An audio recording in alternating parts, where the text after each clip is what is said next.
Look at Tai Lung's pants. Not his face, his pants.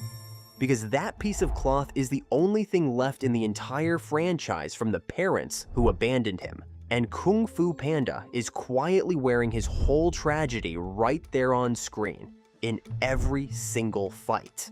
Nobody talks about it. But once I show you where Tai Lung actually came from, and the family the movies confirm he still has out there, you're going to see this villain completely differently. And I want to be clear up front, I'm not making this up. Every big piece of this is real and on screen, or straight from the franchise's own canon. There's a detail in his clothing, a confirmed living relative the movies never let him meet, and one line about his adoption that changes what the whole first movie is really about. 3 real threads, 1 abandoned cub, and a question DreamWorks has dodged for 17 years. Who left Tai Lung at that door, and why? Let me walk you through it. Start with what the franchise actually tells us, because it's less than you remember. Everything we know about Tai Lung's origin fits in one sentence. Shifu heard crying outside the Jade Palace gates one night, went out, and found an abandoned snow leopard cub wrapped in a blanket. That's it. That's the whole official origin. No parents, no names, no explanation. Someone carried a newborn up the mountain to the most sacred Kung Fu Palace in China, left him in the cold, and vanished. And sit with how strange that specific choice is. They didn't leave him at a village. They didn't leave him at a farm. They left him at the Jade Palace, the home of the greatest Kung Fu master alive. That's not where you abandon a baby you want gone. That's where you leave a baby when you want him found by exactly that person. Whoever left Tai Lung didn't just give him up. They aimed him, straight at a destiny. So the first question isn't who abandoned him, it's who abandoned him there, and did they know what they were starting? Now here's the detail I promised, the one you can go check right now. Go back and look at Tai Lung's clothing in the first movie.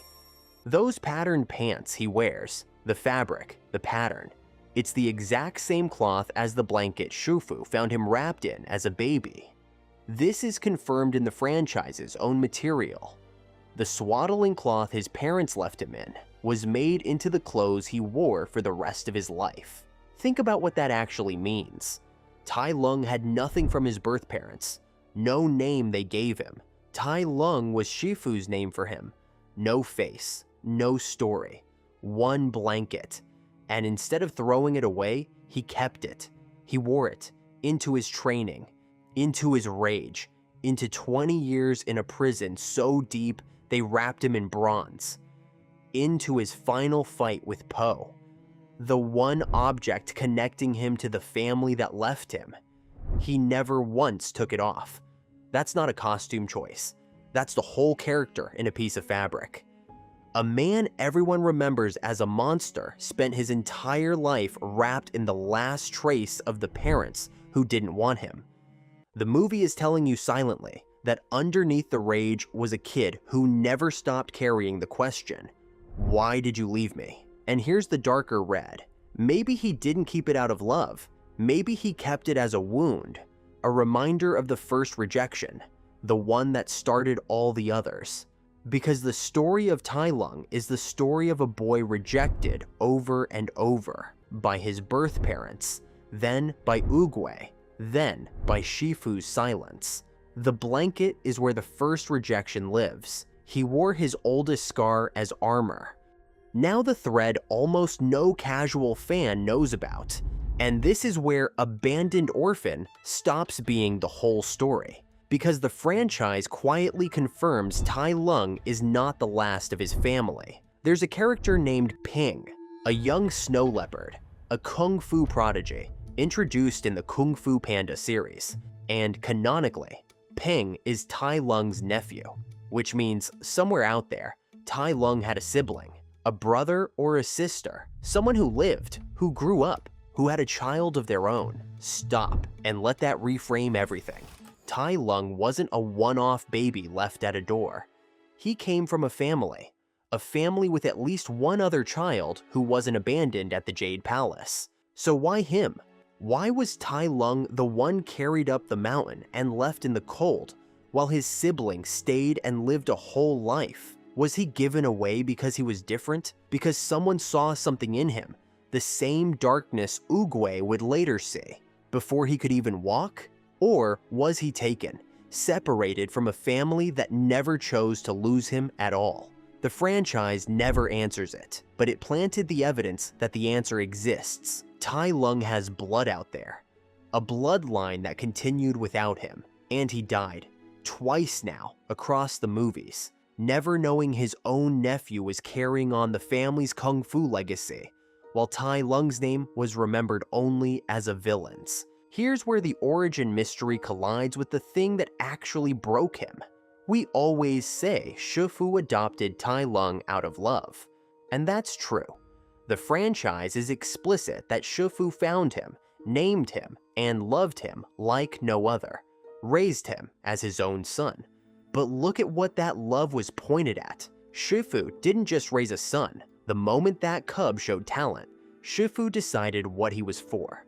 The Dragon Warrior, a prophecy, a title. So think about the full shape of Tai Lung's life now. His birth parents left him at a door, the first person to decide he was something to be handed off. Then, Shifu picked him up and immediately decided he was something to be used. A destiny to fulfill. A prophecy to complete. Tai Lung went from parents who saw him as a problem to give away, to a father who saw him as a prize to win. At no point in that entire chain did anyone just want him, the cub, the person. That's the tragedy the origin unlocks. Tai Lung's villain turn is usually blamed on pride, or on Oogway's rejection. But trace it all the way back and the wound is older than any of that. It starts at the doorstep. He was a child nobody wanted for himself. First abandoned, then adopted as a means to an end. Is it any wonder he built his entire identity around a title? A title was the only kind of love he was ever offered. So let's actually go through the real possibilities for who left him there, because the fandom has argued this for years, and some of these hold up better than others. Theory 1, the mercy drop. His parents were poor, or in danger, or dying, and leaving him at the Jade Palace was the most loving thing they could do. Give him to the one place that could raise him into greatness. Under this reading, the blanket clothes are a tribute. He kept them because on some level, he understood they gave him up for him, not against him. Theory 2, the darker one. They were afraid of him. This is the one that rhymes with the whole franchise, because fear of a child is Tai Lung's entire arc. Oogway took one look at the grown warrior and saw darkness in his heart. What if someone saw it first? What if his birth family sensed something in this one cub and chose to leave him at the one place they thought could contain it? Under this reading, Tai Lung was rejected for who he was before he ever did a single thing wrong, which would make his fall a self-fulfilling prophecy, treated like a monster from birth until he became one. Theory 3, the fan favorite, the albino tiger theory. Some fans argue Tai Lung wasn't a snow leopard at all, but an albino tiger, which would tie him even closer to Tigress and deepen the tragedy. I'll be straight with you, that one is not confirmed canon. The official material calls him a snow leopard, but the fact that fans reach for it tells you something real. Everyone can feel there's a missing piece in this character, and they're trying to fill the hole DreamWorks left. Every one of these theories exists because the franchise built a mystery and walked away from it. And that empty space is exactly where Kung Fu Panda 5 could go. Because here's the thing, Tai Lung keeps coming back. He returned in the 4th movie, pulled from the spirit realm. The franchise refuses to let him go.